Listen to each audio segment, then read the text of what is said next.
Assalamualaikum, halo teman-teman. Berjumpa lagi dengan saya, masih di serial bimbingan perkawinan atau bimbingan pranikah bagi calon pengantin. Pada kesempatan ini kita memasuki materi yang kelima, yaitu menjaga kesehatan reproduksi keluarga.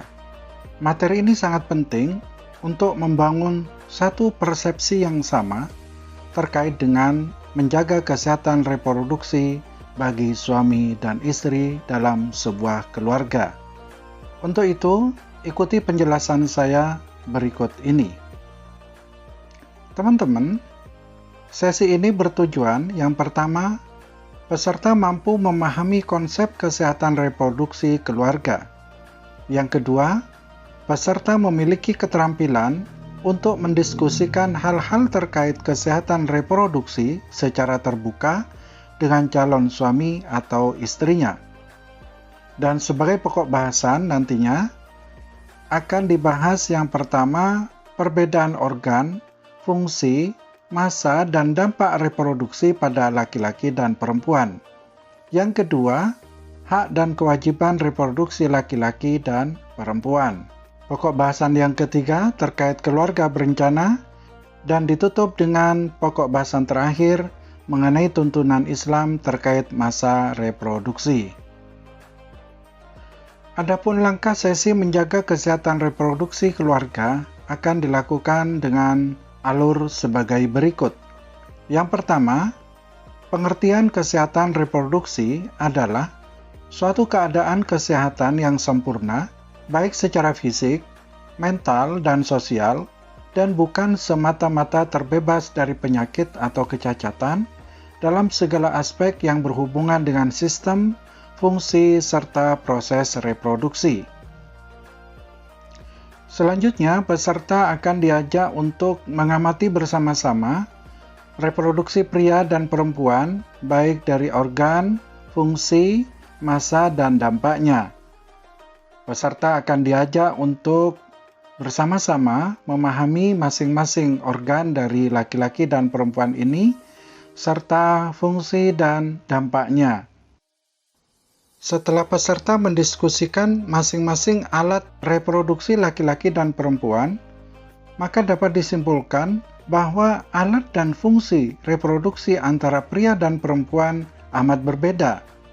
Juga jelas bahwa alat dan fungsi reproduksi pria jauh lebih sederhana dibandingkan dengan perempuan. Demikian pula dalam fase reproduksi antara pria dan perempuan. Pada pria, fase reproduksi hanya berkaitan dengan mimpi basah dan hubungan seksual dengan pasangan semata. Sedangkan bagi perempuan, fase reproduksi dan proses yang terkandung di dalamnya jauh lebih kompleks dan panjang. Berikutnya akan dijelaskan juga mengenai tuntunan Islam terkait masa reproduksi dan keluarga berencana. Ada ayat dalam Al-Quran, Surah Al-Baqarah ayat 222, yang mengatur tentang menstruasi. Dan mereka menanyakan kepadamu Muhammad tentang haid. Katakanlah, itu adalah sesuatu yang bisa menimbulkan rasa sakit. Karena itu, jauhilah istri pada waktu haid, beri mereka waktu untuk istirahat.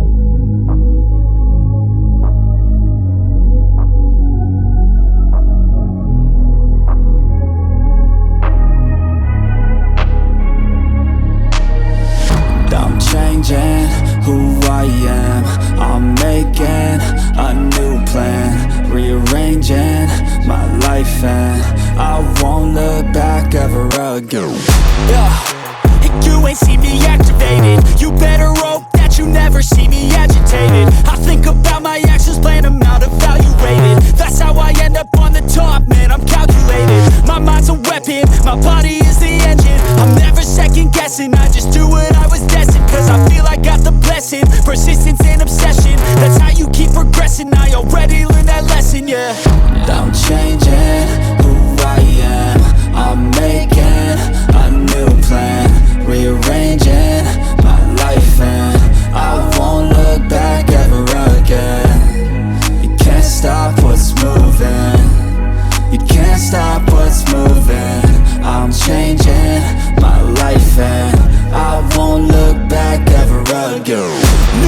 your seat clear, you deserve to be great. I know it feels like things get in your way. Push through those walls and the others will fall. Sit up, stand tall, you can get through it all. I need some energy, anxiety's no friend to me. I have a short memory, I don't really remember things. That's how I move on, that's how I stay strong. A new day's on, I'll keep moving right along. And I feel like the pain in the past, it needs to stay in the past. You gotta take off the cast. I wanna feel like I'm a new person. I wanna have clear vision and purpose.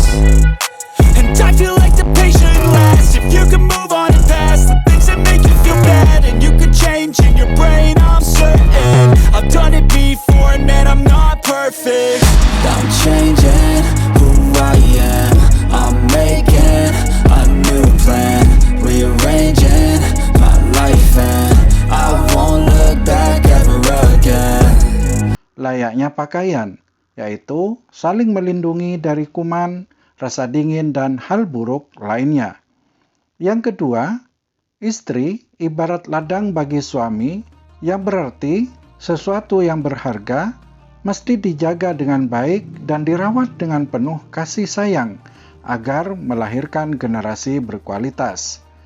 Yang ketiga, bolehnya berhubungan seksual pada malam hari bulan Ramadan dan larangan hubungan seksual saat iktikaf di masjid.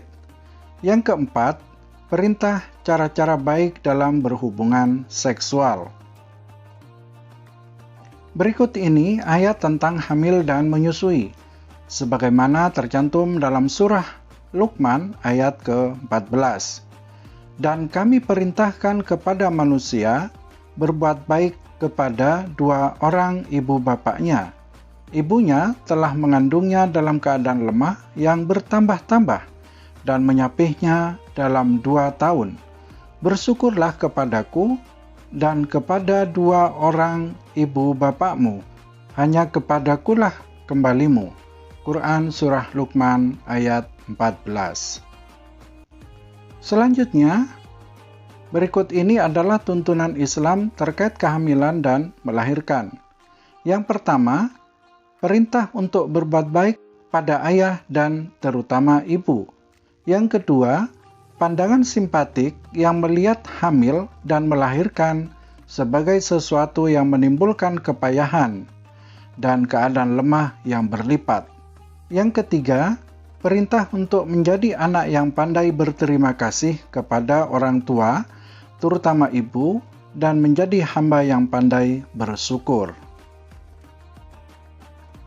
Berikut ini ayat tentang menyusui, tercantum dalam Quran Surah Al-Baqarah ayat 233. Para ibu hendaklah menyusui anak-anaknya selama 2 tahun penuh, yaitu bagi yang ingin menyempurnakan penyusuan. Dan kewajiban ayah adalah memberi makan dan pakaian kepada para ibu dengan cara ma'ruf. Seseorang tidak dibebani, melainkan menurut kadar kesanggupannya. Janganlah seorang ibu menderita kesengsaraan karena anaknya, dan seorang ayah karena anaknya, dan ahli waris atau anak pun karena orang tuanya. Apabila keduanya ingin menyapih sebelum 2 tahun, dengan kerelaan keduanya dan permusyawaratan, maka tidak ada dosa atas keduanya. Dan jika kalian ingin anak kalian disusukan oleh orang lain, maka tidak ada dosa bagi kalian apabila kalian memberikan pembayaran menurut yang patut. Bertakwalah kepada Allah dan ketahuilah bahwa Allah Maha melihat apa yang kalian kerjakan. Berikut ini tuntunan Islam terkait pemberian ASI. Yang pertama, saran untuk menyempurnakan pemberian ASI hingga genap 2 tahun. Yang kedua, kewajiban suami untuk memenuhi kebutuhan istrinya, terutama pada masa pemberian ASI. Yang ketiga, baik ayah, ibu, maupun anak tidak dibebani kewajiban kecuali sesuai kemampuannya. Yang keempat, larangan anak dan orang tua saling menyengsarakan satu sama lain. Yang kelima, Anak bisa disapih sebelum 2 tahun atas kerelaan dan kesepakatan ayah dan ibunya. Yang keenam, ayah ibu bisa mewakilkan pemberian ASI pada perempuan lain dengan bayaran tertentu.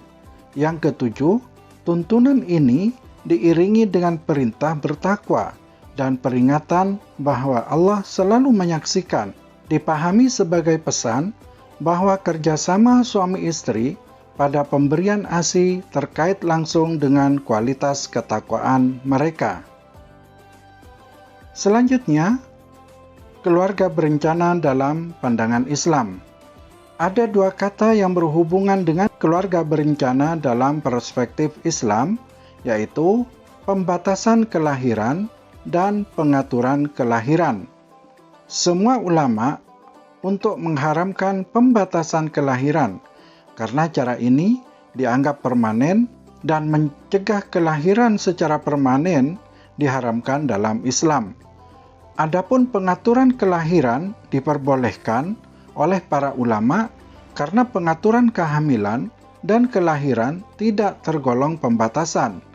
Apabila melihat tujuan dan keuntungan pasangan suami istri mengikuti program keluarga berencana tersebut adalah untuk kemaslahatan keluarganya agar menjadi keluarga kecil, bahagia dan sejahtera yang mendapatkan ridha Allah Subhanahu wa Ta'ala.